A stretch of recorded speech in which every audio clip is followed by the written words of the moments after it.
rage, money, power.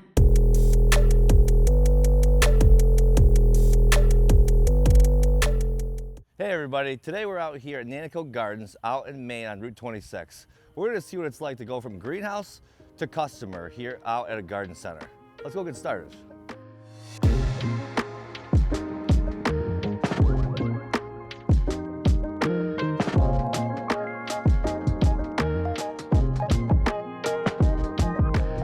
Pete, how we doing? Good. What a Rob. day, huh? Welcome, How's it going, welcome. man? You ready to get started? Absolutely, let's do it. Awesome. All right, let's. We're gonna head inside the mix house here Okay. and mix up some soil. Can't get started without an apron. Oh, another apron. I don't want What's up with stuff you guys with the getting dirty. aprons? We're getting Yeah, I dirty. know. We're first thing here. We got to mix some soil in here. We're gonna fill some pots. So today we're gonna do things in order of the way that we do things at the garden center, and I need help. We open pretty soon. We're behind. I got to put you to work. Yeah, April 27th? April 27th. Right, okay. We always open on a Monday. It's Okay. crazy, but it's our way of doing a soft opening because everybody wants to come out on Sure. Saturday, right? So, Yep. so yeah, Monday, April 27th, we get rolling. But today, I'm going to show you how we do things right in order of how they happen. So right now, we're in the mix house, and that means we're mixing soil. And in order to plant plants, you got to have pots filled with soil. So that's right Great. where we're going to start. We're going to hop up on the platform behind the mixer, bust open some bales, and I'll show you what it means to mix a batch of soil. Great. You ready to get to Sounds it? good. All right, Okay. let's do it. All right, man. All right, so we're gonna be mixing a batch of soil. Typical batch for us is about 7 of these compressed bales. Okay. Inside is a peat-based soilless mix. So we work very closely with a company called Berger to make sure we have the right soil mix. Different kind of plants like different kinds of soil. So today we're gonna mix up our standard mix. It's the most popular. In here, you got soil, perlite, a little bit of a starter charge fertilizer, and then we're gonna have you add in something called trichoderma. It's a root shield, just a granular that we sprinkle over the soil. It's a biological, so it's a naturally occurring fungus that coats the roots to protect them from disease. So we're gonna sprinkle that on there, then you gotta water it in, and then the batch is done. Okay. So I need your help here today, so I'm gonna have you cut open these bales, Yep. and we usually just Cross kind them of down. cut a quarter, and we end up using these for garbage bags later. So Really? No waste, huh? no waste, Yeah, no good. waste, Why don't I just cut the whole thing down? because we use it as a garbage bag. Oh, jeez. Well, huh, today, that is a pain in the ass. You could give it a couple of whacks like this, and then you could flip it up and grab it right here, and the gravity will help you. That's why the cage is on there. I love watching the new guys first day That's do this. annoying me. I can't get it out as fast as I want. Once there'll be a free fall here pretty soon, an Yeah, avalanche yeah. will come, and then there you go. Now you can just grab the bottom of it, shake it out. There you go. Nice. Yeah, I got one thing done good. One more of those, please, sir.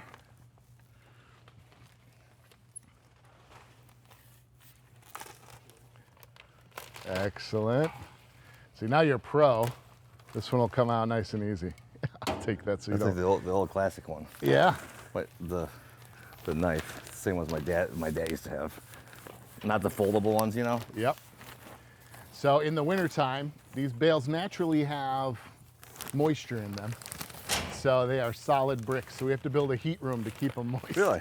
Yeah, otherwise this project takes a lot longer. Yeah. Because they'll come out in chunks. It's like, yeah, half frozen, oh shit. Half frozen meat. There we go. Just bust that one up with your hands. Yeah, there you go. Right over the grate. Like a big Okay. giant cheese grater. That's cool. Excellent. So you can grab that paper bag over Yep. there. And as evenly as possible, it's already got the granular in there. We weigh it out for the number of bales, so we only put 2 in here. So you're gonna just sprinkle it out gently and try to get it even. There you go. Beautiful. Excellent. Okay, I'm gonna go turn the water on for you. And Should I grab this hose? you can grab the end of that hose and I'll be right with you. And I'm gonna turn on the mixer. It might make a little. That's cool. Just go back and forth. There you go. It's like a giant bread mixer.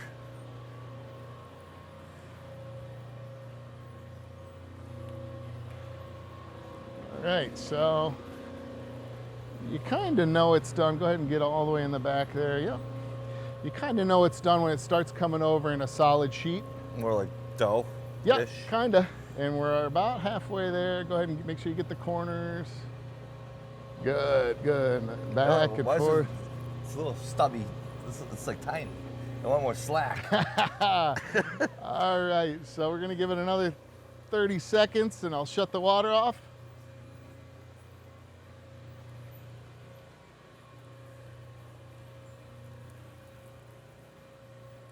Yeah, I see it's starting to get clumpy, not clumpy, but together more. Okay, you got that valve on the end, Oh, yeah. and then you can put it right back in the bucket.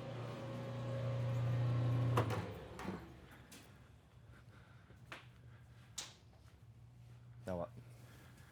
And there we go. That batch is pretty much done. So a typical batch would be 7 bales. It comes just underneath the grate. Fill up the whole 2-yard mixer. Yep.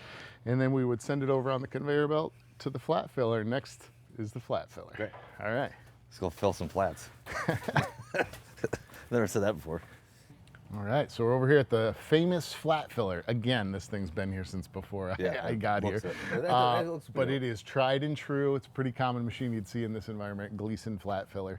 But there's a lot of moving parts here. I'm gonna try to get you to see if we can fill some flats. So already in the hopper, we transferred over the soil into this machine. This conveyor here is gonna drop the soil right onto these flats. And you're just going to keep feeding these flats back to back, and they're going to go through the conveyor. As they go under, the soil gets leveled out, and then there's a buffer roller at the end that smooths over the top. And then after this, they're ready to be watered in and planted. So over here we have, see, you got the feed bin. Yep. That's the dial for the top conveyor. And then this is the dial for the bottom conveyor. We usually run flats, so it should be all set for us, but let's see how we do. So I'm going to hit start here. We'll watch it come down. There you go, you keep going. That's not that, that's just gonna... We got lucky, they must have done this before.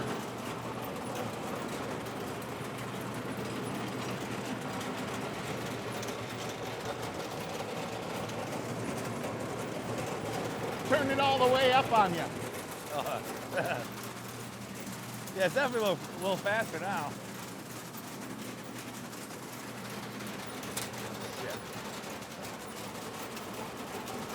Now should I run over there and try to keep up with it? After this one, you need 5 more. All right.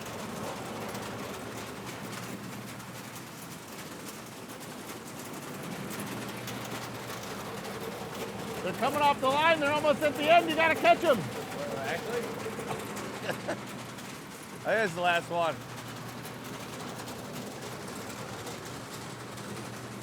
Stack them? Yep, double stack them. Put them right on the cart.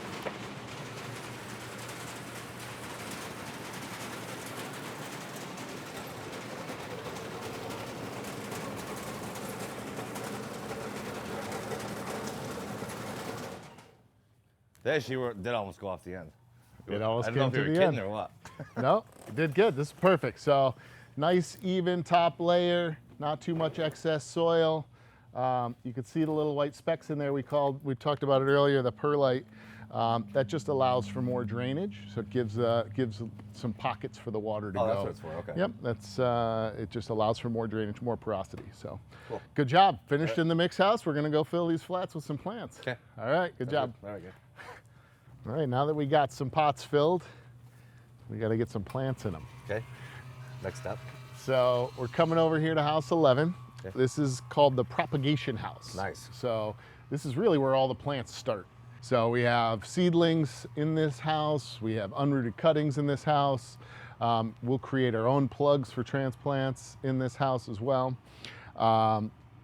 So for example, right over here, you'll see all these seedlings recently just popped. We have heated benches all on the right side of this house. So you'll see the black tubes running underneath the fiberglass. Yep. And then the fiberglass is meant to spread out the heat. So we plant our seeds, we sow our seeds in flats, and we germinate them on these heated benches.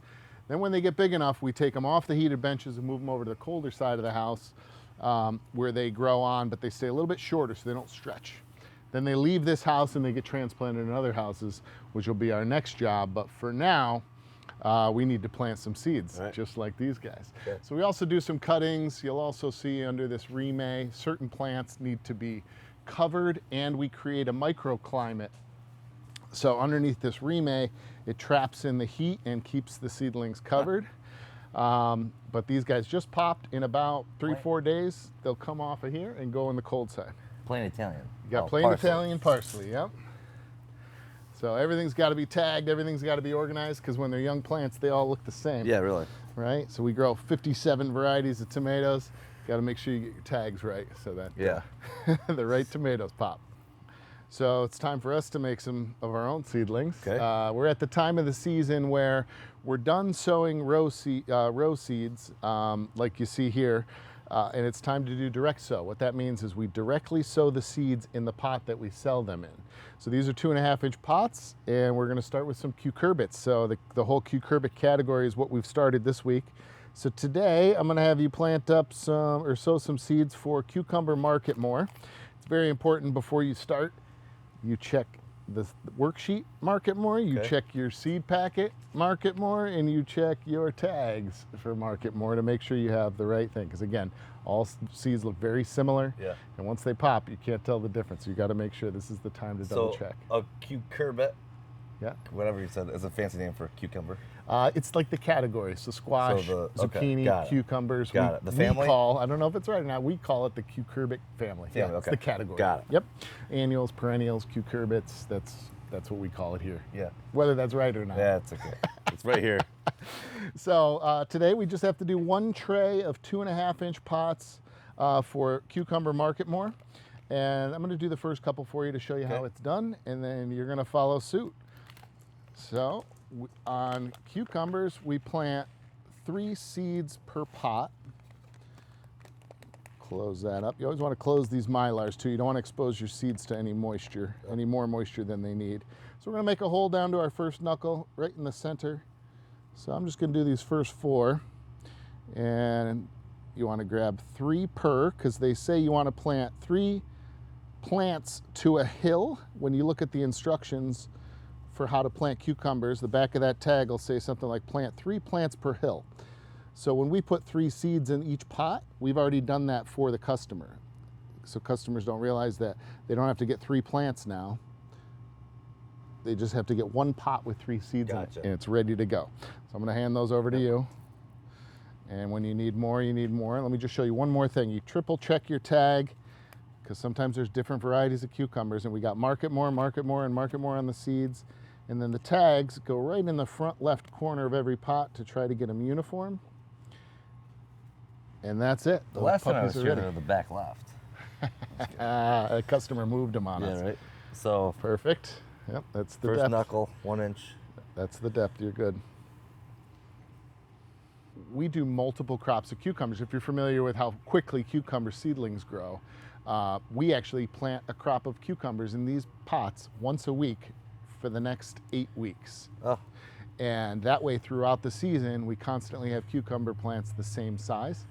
So if somebody comes in the first week of March or the first week of May or the last week of May, they'd get a different crop of cucumbers, but it'd look very similar to the. Because everything has to be timed. That's right. That's right. Which I'm sure there's different times for different plants. Yes. Some grow faster than others, like you said. Exactly. There's a lot of dynamic there. A lot of nuances. We sell retail seeds like there's actually a company in Greene, Page Seed Company, that distributes seed packets, retail seed packets nationwide. So we buy them right here from Greene and we put them on the shelf. So we do sell like little seed packets you'd see in other stores. Can you eat these? Did it taste like? I've never done it. Let me say that. Good. I mean, I'm assuming it'd be similar to a cucumber seed in the. Yeah. If he's still around when we go to transplant. It tastes good. I mean, like sunflower seed. All right, you got to tag them. We're almost done. Yeah. My kids will still make fun of me because I still plant and I put the tag right next to it in the ground.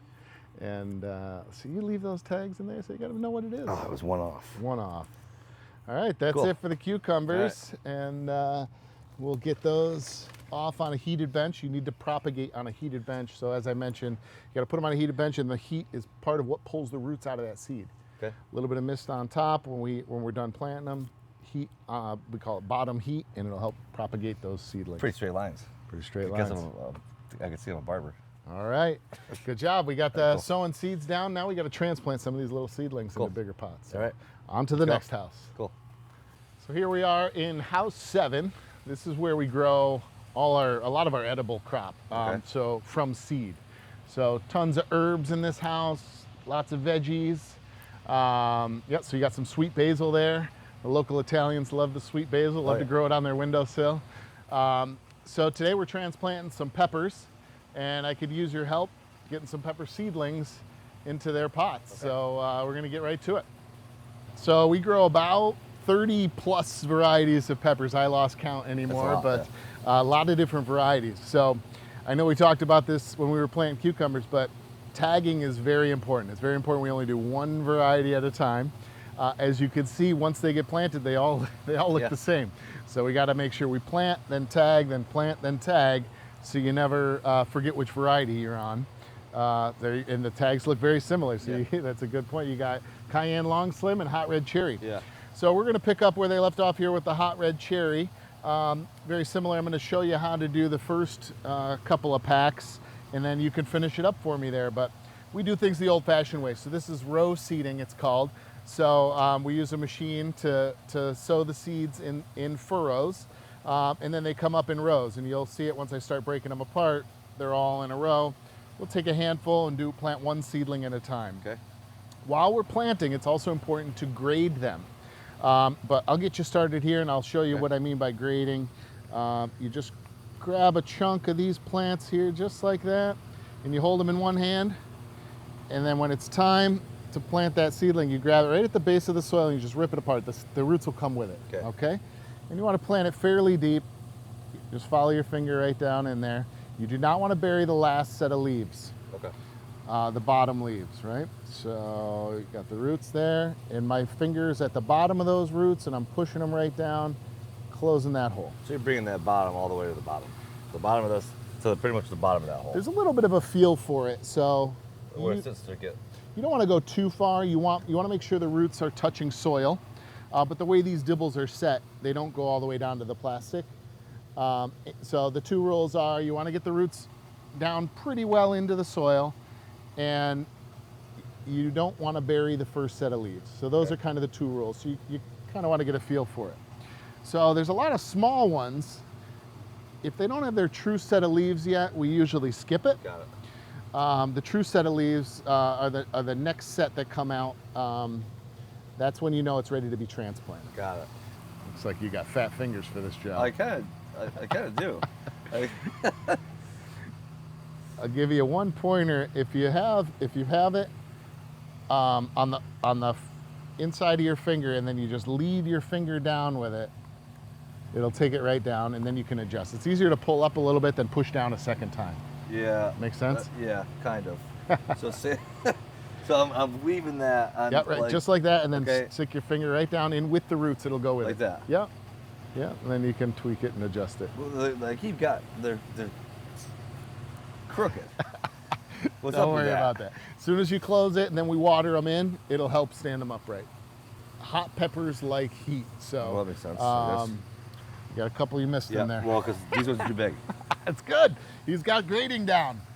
Nice. Passed Yeah, test right number there. 1.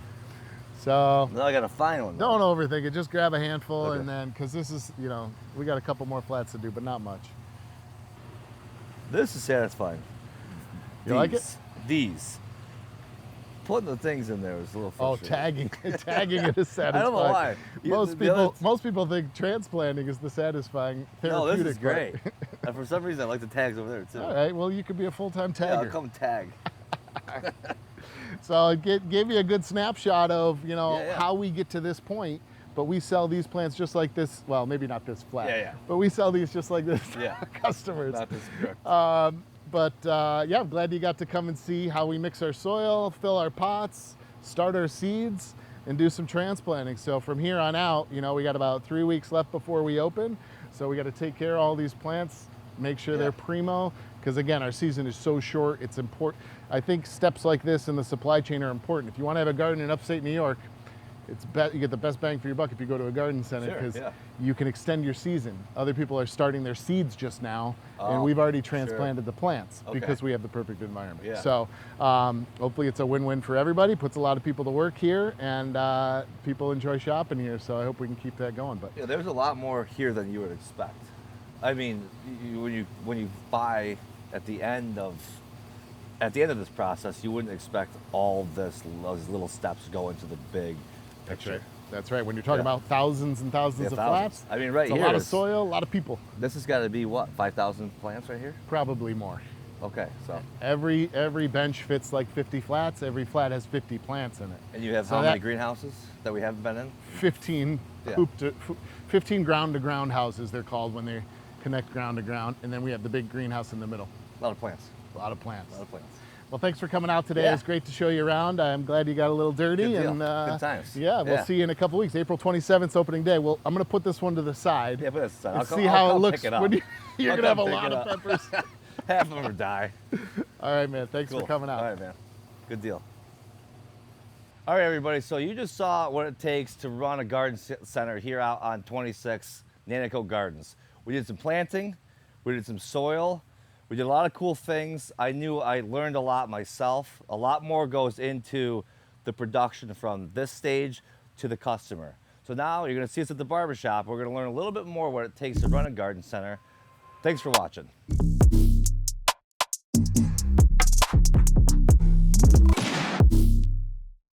All right, everybody, so we got Pete back in the chair. We finished up at the garden center, do the haircut, we'll do some follow-up talk, some questions, some laughs, and we'll start getting going. All right. You feeling it? You sore from the other day? Well, actually, it was, thinking about doing that all day would definitely be, oh, my squirt bottle, would be a different situation. Like planting the little things, Yeah. it's actually kind of frustrating me. Keeping them in the right lines. Yeah. You there? If you're there for a week, we start counting your productivity. Really? Yeah. The goal is 10 flats an hour. So it took you about, I don't know, 10 minutes to do one. Yeah, I know. Well, I was trying to make it more perfect than it probably needed to be. No, it needed a lot more work. Yeah, I bet. Did you have to redo them? Oh, I'm sure Pam came back to that station. I'm sure she redid the whole thing. No offense. No. That should be the case. It takes a while to learn that. It's an art form, right? It's a skill. You got to learn it, and I don't even have it perfected. Trust me. That's why I have a really good quality people doing it for me. Well, it seemed like they enjoy their job too. Yeah, I mean, there's certainly worse places to work. I mean, I went from working in a warehouse before that with no windows. Yes. How did you start? How did you get started with Nanticoke? Well, Chip, my brother was working there since '99, and right around 2010, the previous owner, kind of let it be known that he was ready to retire, and he was about to put the place up for sale. And Chip reached out to me and said, "I don't think I can do this on my own. I'm either gonna go work for somebody else, or if I'm gonna try to figure out how to buy this place, I need help." So we teamed up, looked at the numbers, and put together a business plan, and decided to buy the place. At the time, I was living down in the city, and I was working at a beer distributor. So Which was when? it was I was down there from 2000 to 2011 until we bought the place. So 11 was when you bought the place. Yeah, January 2011 we bought the place. Yep. So I was just I did just 10 graduating. 10 years in the city after I graduated college, and worked for a beer distributor down there, and kind of made my bones. Worked my way up at the corporation, but my office was in the middle of a warehouse, no windows, Yeah. dark and dreary, staring at pallets of beer. I mean, there's worse jobs than that too, but Sure.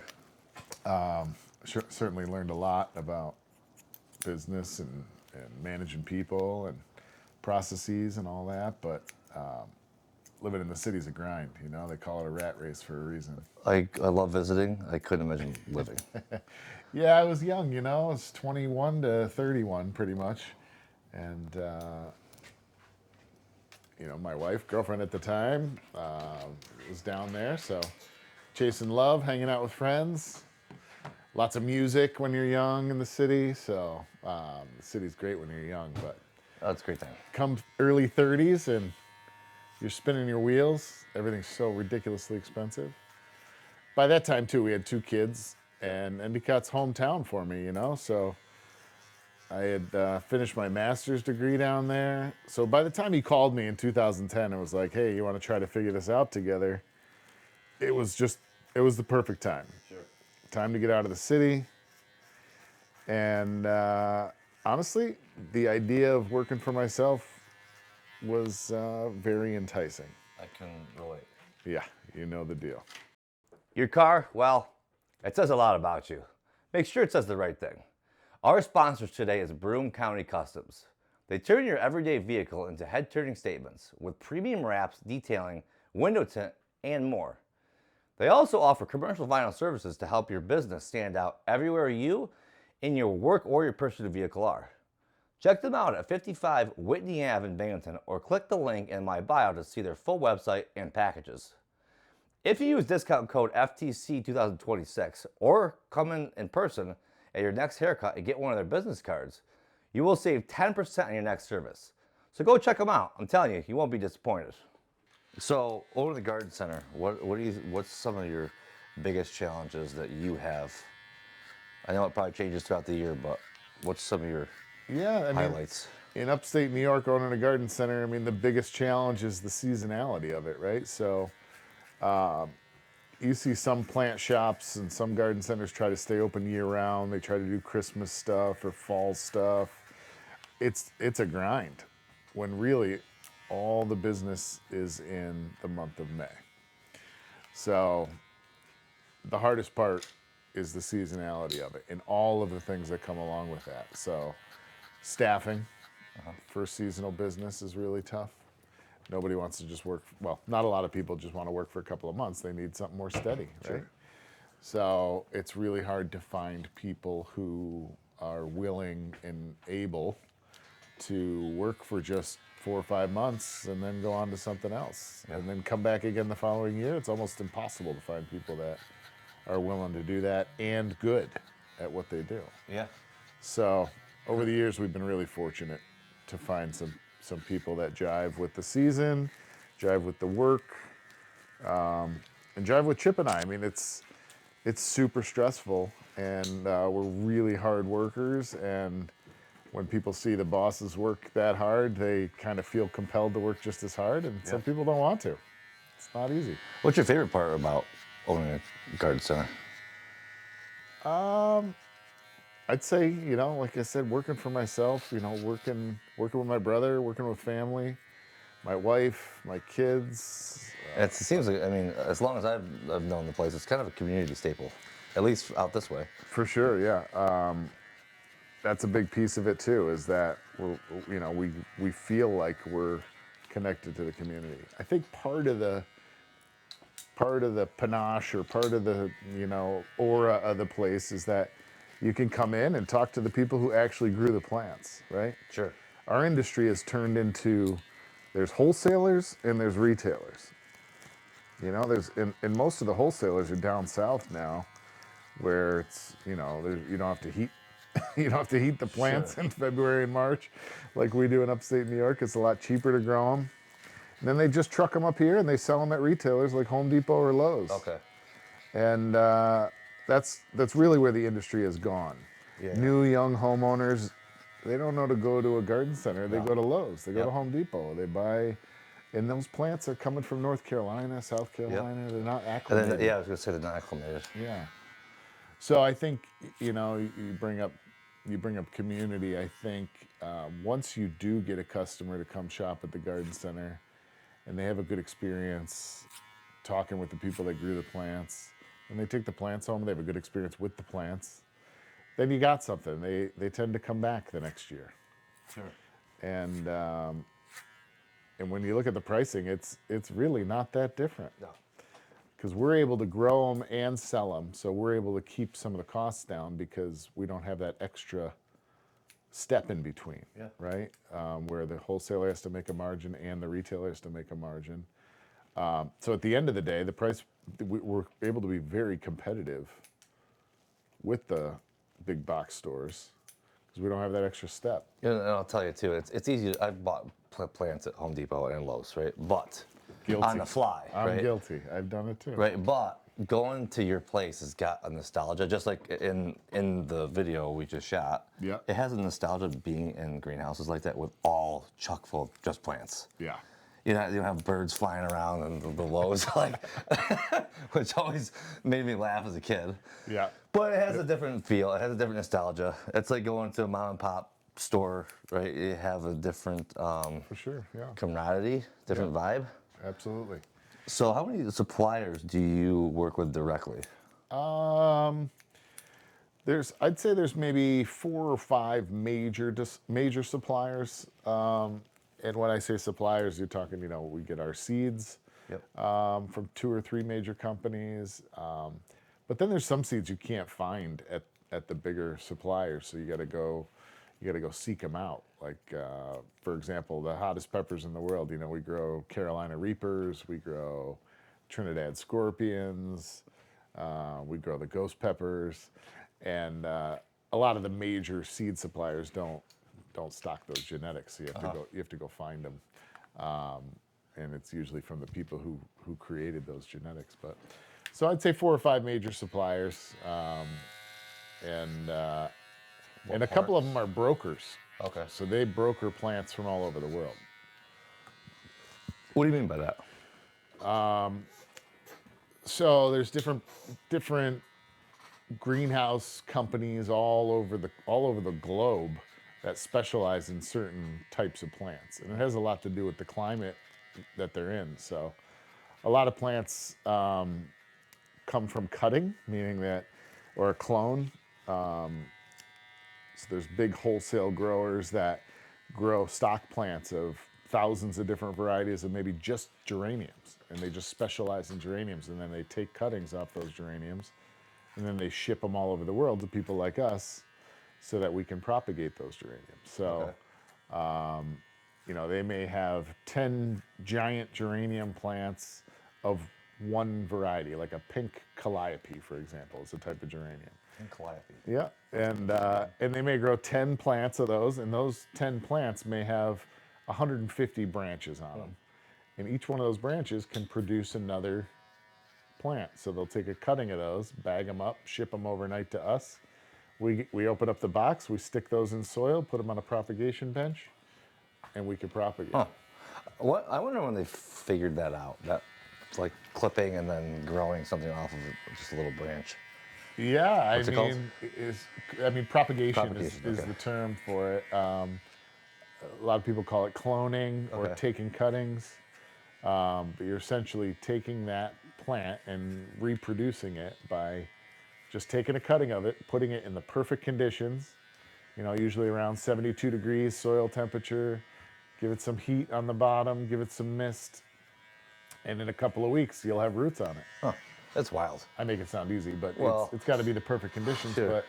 But once you get it down, it's not that hard. And when you said earlier, you just reminded me of the acclimating the plants. Yeah. What do you do? There's a couple of different things we do depending on the plants, but for example, like snapdragons, they like it. They like cooler climates, right? So we tend to grow them in colder houses. It keeps them shorter, it keeps them stockier. They grow bushier instead of tall and leggy. And then when it's time to put them outside, we don't wait till it's super warm. We put them outside in cooler temperatures, so maybe 45, 50 degrees. And some people might think that's too cold, but they start to get acclimated to the temperatures around here. And you know what it's like around here. Somebody comes right now. right now, right? It snowed yesterday. Yeah. So if somebody comes in, they buy a pack of snapdragons, they plant them outside, they get a couple of cold nights, they're not going to die because they're used to it. So we call it kind of building up their immunity, just trying to make them tougher, be able to withstand tough environments. Upstate New York? Yeah, exactly. Whereas Home Depot's just buying from a grower down south, and those plants have been living in 70-degree weather since they popped, since the seeds germinated. Well, sometimes I hear a lot in the chair, right? And one of the things I have heard is, oh, my such and such didn't do good this year. Yeah. This plant didn't do good this year. Mm-hmm. Well, maybe it's because they bought it from a box store. Could be part of that. Yep. Yeah, could be part of that. You know what else is in art form is watering. Well, that was gonna be coming up. I was just thinking about that, about the watering, because A lot of people overwater, underwater, and I've been there too. So how would you explain the best way to know if you are overwatering or underwatering? Or how should people do it? It varies plant to plant, but some general rules are if you're planting in a container, we suggest you do it by weight. There's this phrase we use, your fingertips can't tell the difference between wet and cold. So some people want to touch the top of the soil to see if it's wet. And then if it's not, they want to dry. But it could just be cold. And then they think it's wet. So now, they might have skipped a watering that they might have should have watered. So Interesting. so instead, we really suggest people go by weight, especially with hanging baskets, right? Sure, yeah. So the rule of thumb is go outside in the morning, pick up the patio pot if it's on the ground, or lift the hanging basket. If it feels light, give it a good soaking. And especially early in the day. You want to try to water early in the day. And we try to use the comparison like, plants are living things just like people. You want to feed them before they're going to use that food. Otherwise, it just sits there. So if for some reason, there's this misconception that you want to water plants at night. You ever hear that? Yeah, I have. I think it's from when, like, way back when we were trying to conserve water and we were watering our lawns at night. Like when we were growing up or something. You remember that? Sure, yeah. I think that's where that came from. I could be wrong. But Well, I thought it was just because the sun's not as hot, so it wouldn't burn them. yeah, that's a thing too. But if you That's why think you're- about it, you're watering the soil, not the top of the plant. True. So Yeah, that makes total sense. So- To think about it, it sounds horrible, actually. yeah. So it's just like us. You want to eat breakfast in the morning because you're going to burn that food up throughout the day. You're a bodybuilder, right? Yeah. You take care of your body. So it's like you want to feed your plants early in the day so they use that food all day. Sure. And where disease comes from and overwatering happens is when you water at night. Disease too. Yeah. Okay. Yeah, because disease, really spreads in cold, damp environments. And so if you water at night and it doesn't use any of that, the water just sits there and those roots can't take it up. And that's where a lot of times a fungus disease or a root disease will come from. So yeah, you always want to try to water early in the day and those plants will use it up throughout the day. What do you think is one of the things that people do wrong when buying plants? When buying plants? Yeah, when they're coming in to buy plants. What do you think of a mistake that you see often? It's a good question. Maybe buying on impulse. They see something that looks great, catches their eye, and they think it's going to do well in their environment. But they may or may not have researched that it's just an impulse buy. Like a pet? Like some little like a small pet. pets. And It happens- You're talking about little pets and It stuff. happens all the time at the garden center. They'll be like, "Oh my God, did you see that? It's beautiful." They buy it, and then, a couple weeks later, they'll be like, "That didn't work for me." And Well, I'll be yeah. like, "Well, where'd you put it?" They'll show me a picture, and they put Yeah. a full sun plant Yeah. in the shade. Yeah. And then they'll say it didn't bloom. Well, you need the sun for it to bloom. Yep. The plant may not die, but it didn't perform like it did in the greenhouse. Well, I've had some of those situations where I'll see a plant that I think is nice, but then it says full sun or Yeah. full shade or whatever, right? And I'm like, well, I don't know where that could go. Yeah. And that's the thing. The plants, a lot of times the plant won't die in the shade if it's a full sun plant. It just won't bloom. Oh. It means it needs the sun to bloom. It's not going to kill it if it doesn't have Well, sun. speaking of, there's that plant over here. I don't know what it is. This I didn't see thing. it. Oh, This guy. yeah. Okay. Okay. So sometimes it looks great. It's got flowers and stuff. Yeah. Is it because I don't know? You don't even know what I this don't is. even know what it is, no. It's weird. I should probably get It's a better house one. plant. Should probably get a better one. But It could be a sometimes, seasonal man, thing. Certain parts of the year, I'm like, oh, it's got flowers. Now, could that be just because it's a certain time of the year that will flower? That's right. It could Okay. be that. And typically plants will flower due to a certain amount of daylight. So for example, marigolds will bloom in the fall. African marigolds specifically, they'll bloom in the fall. So if you come into the garden center and you see African marigolds blooming in the spring, it's because we tricked them to bloom. There's this weird phenomenon in America. I don't know about many other countries, but in America, people won't buy plants if they're not blooming. Okay, well, In yeah. general, I mean, some people Well, know sure. their plants. Yeah. In Europe, there's this thing where if it's blooming, it's too late. They've sort of missed the experience of the plant blooming. So, right, we need immediate gratification. Isn't that interesting? That is very interesting and also humbling. It's That right. We should probably. Yeah, like they're waiting for it, and we won't buy it until. That's right. They Interesting. if they see it with a bloom. So we actually go to great lengths to trick plants to flower, so that when people come in to shop, they see it in full bloom Wow. and they know what they're buying. That is a very interesting fact, and I am not surprised. So marigolds, that's Yeah. that specific example. That's how I busted my finger, by the way. Yeah, about that. We gotta touch on that. So we cover marigolds an hour before the sun goes down, and we uncover them an hour after the sun comes up in the morning to make them think it's fall. Shorter days, because there's shorter days in the fall, less sunlight. So when you make them think it's fall, they all of a sudden bloom. When in the natural environment, they wouldn't bloom till the fall. Interesting. Yeah, and that's true with a lot of plants. Poinsettias, Yep. we have to trick them to turn color in the winter time in order to be ready for Christmas.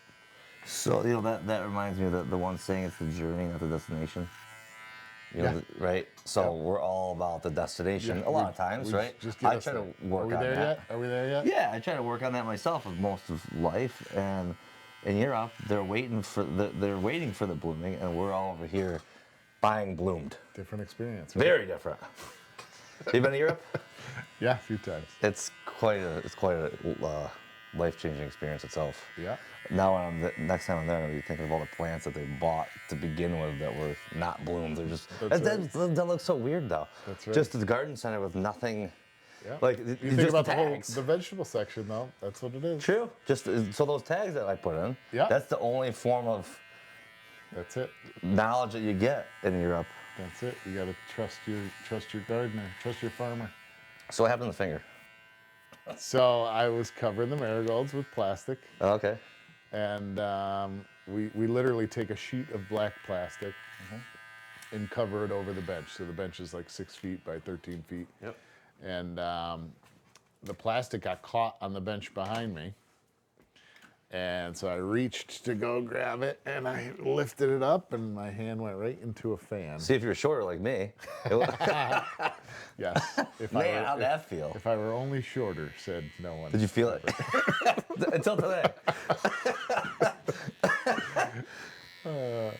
Yeah. How tall are you? I was 6'2". I'm getting down to 6'1" though. In my That's already happened? It's already happening, I think. Well, I'm 5'8", so that's quite a bit taller. So see, if you were 5'8", you probably wouldn't have hit your finger. Yeah. My diameter's getting wider though. How'd that feel? It was rough. Yeah, It was but- rough. Easter Sunday Oh, man. in the ER, 3.5 hours. Well, at least probably people weren't there unless they really needed to be. Yeah, but the problem is neither was the staff. Oh, true. Yeah. Double-edged sword there. Double-edged Yeah. sword, for sure, because it took 3.5 hours for the doc to see me. Then by the time he saw me, it stopped bleeding. He was like, "I'm just gonna put glue, no stitches." So anyway. another question before I forget. Yeah. The mixer. Yeah, soil mixer. I remember you saying that there's different mixes for different plants, but that Yeah. was the general mix for most of them, right? Yeah, so I'd say probably 70% of all our plants get that mix that we did, the all-purpose mix. Yep.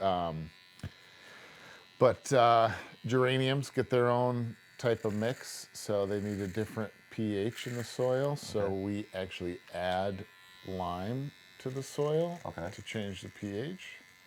Higher? And it's just because the geraniums themselves like a different pH mix. So there's lime and acidifier, and you're quizzing me. I don't remember. I'm not the plant guy. Sure. Yeah.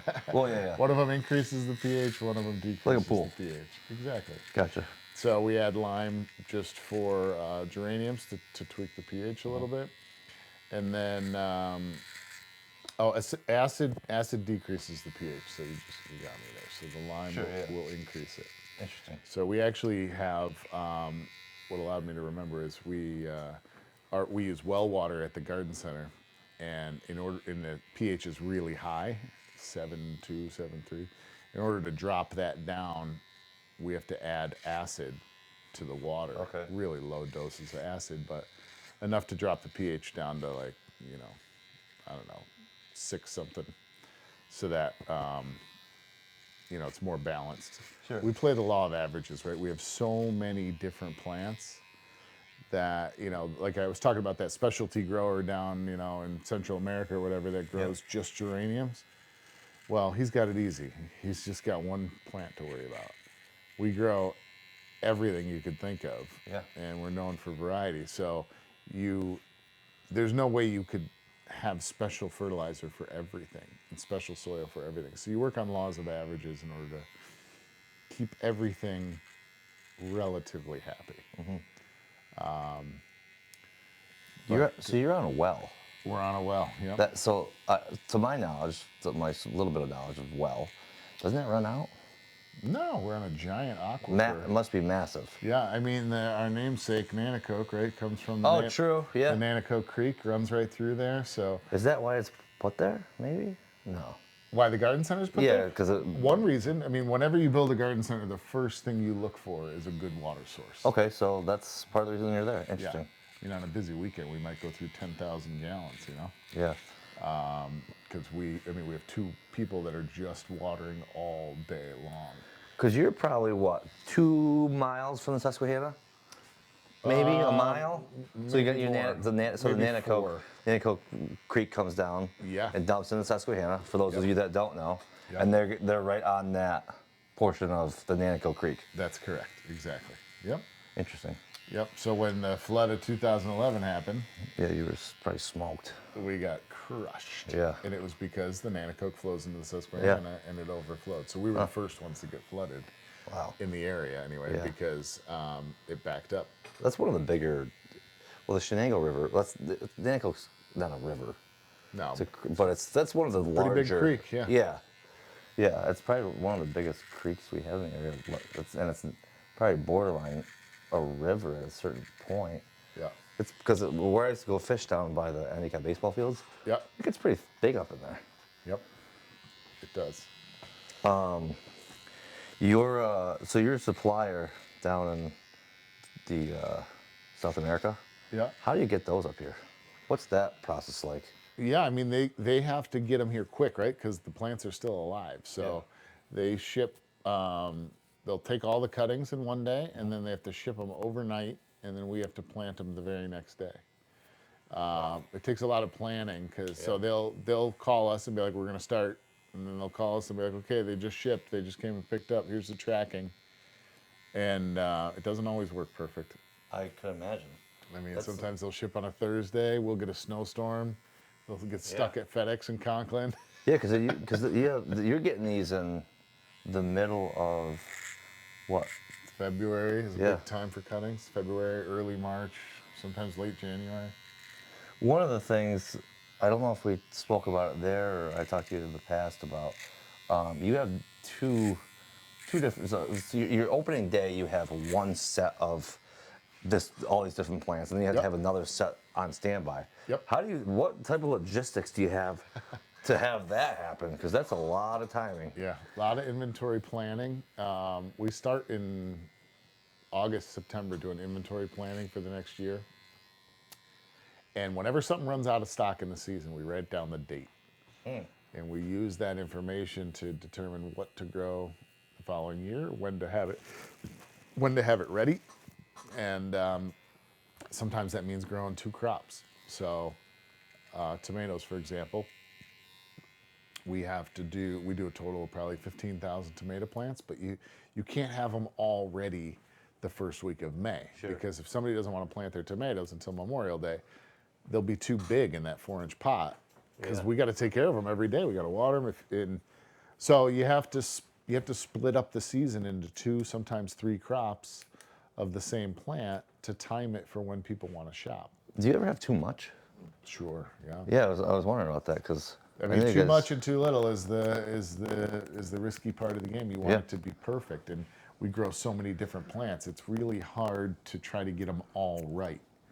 So, and you know, customers will be mad. They'll come in May 20th and say, "Where's your sun patience?" And we'll be like, "Sorry, we're sold out." Where's your what? Sun patience is a type. What the heck is it? It's just a type of annual plant. I think you said a sun patient. Yeah, sun patience. Yeah, Interesting. It's like an impatience for the sun. Okay. Because typically impatiens are for the shade, but they came out with this new genetic called sun patience. They're impatiens that can handle the sun. So they'll come in and say, "Where's your sun patience? I needed red. I got 25 red here last year." And you say, "I'm sorry, you know, a landscaper came in last week and bought 200 of them. They bought them all. I don't know what to tell you." Yeah. When's the next truck coming? They'll say. Oh. I'm like, I've been growing those things since February. There's no other truck coming.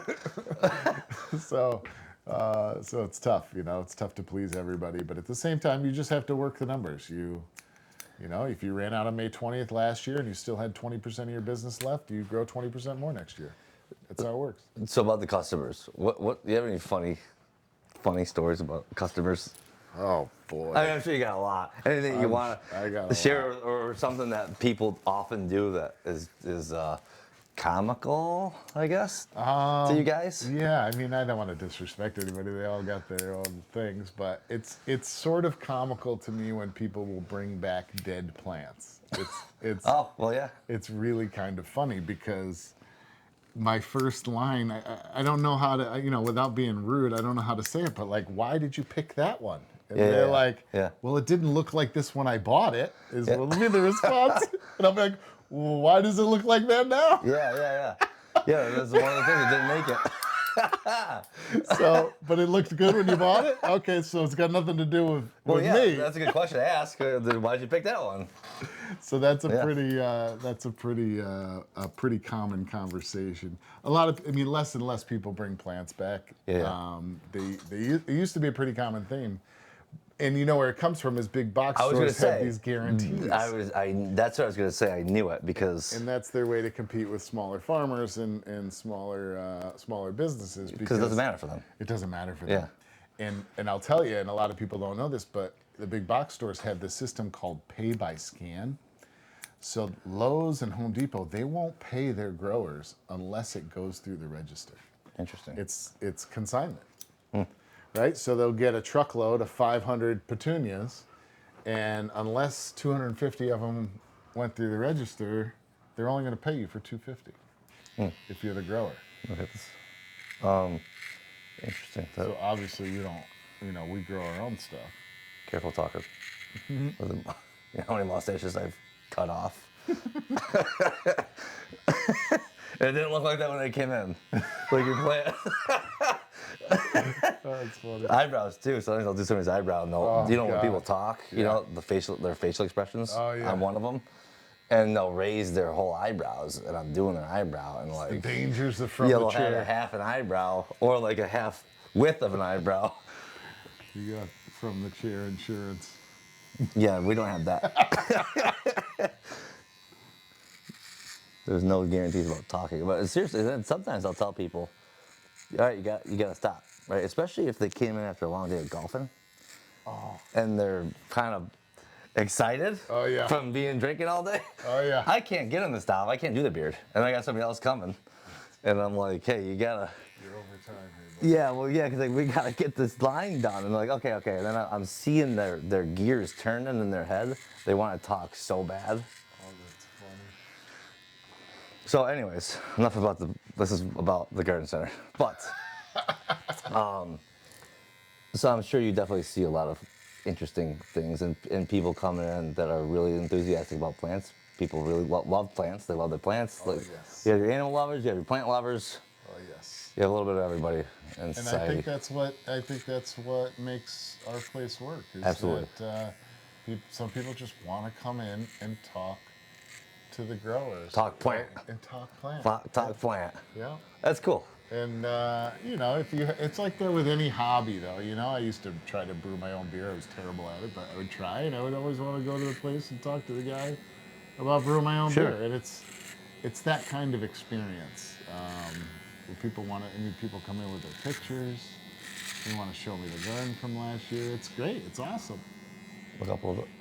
Especially too, you know, when you are talking to a professional and this is their hobby, and you and your team are the professional, it's an opportunity for them to connect with somebody who generally knows more or may know more or just bouncing ideas off each other, because a lot happens when you have conversations with like-minded people that may be smarter than you or share common knowledge. And they've been waiting for probably a while, months. All winter. Right? Yeah. And they're chomping at the bit to get in there April 27th, I believe you said? Yeah. For, how long are you open? It depends. I mean, we're open to, I joke, we used to try to put an end date on the season, but now it's like, there's a point where inventory becomes so dwindled that you start to make customers mad if they come. If somebody travels, you know, a half hour, 40 minutes to come in, and, you know, your inventory is really down low, you don't want to piss people off. So we take it week by week. Like last year, we closed at the end of May. The year before that, it was 2 weeks into June. So a lot of it is weather dependent. So it varies every year. Last year, it was just a bit of an anomaly. It rained a lot, but we had a couple of great Saturdays and wiped out some of our inventory. But you know, everybody in gardening, there's different techniques you can use to get the same results. So a lot of people come in and they want to know the answer, and there's not always one. So and we're very conscious to try to not be know-it-alls, because some people are very successful with different techniques. Yeah. And they'll come in and be like, no, I tried this. I put my fertilizer down in the hole before I plant the plant, and it works every year. It's tried and true. And I say, that's fantastic. You know, there's more than one way to skin a cat. So I'm never going to tell somebody that had success, don't do it that way.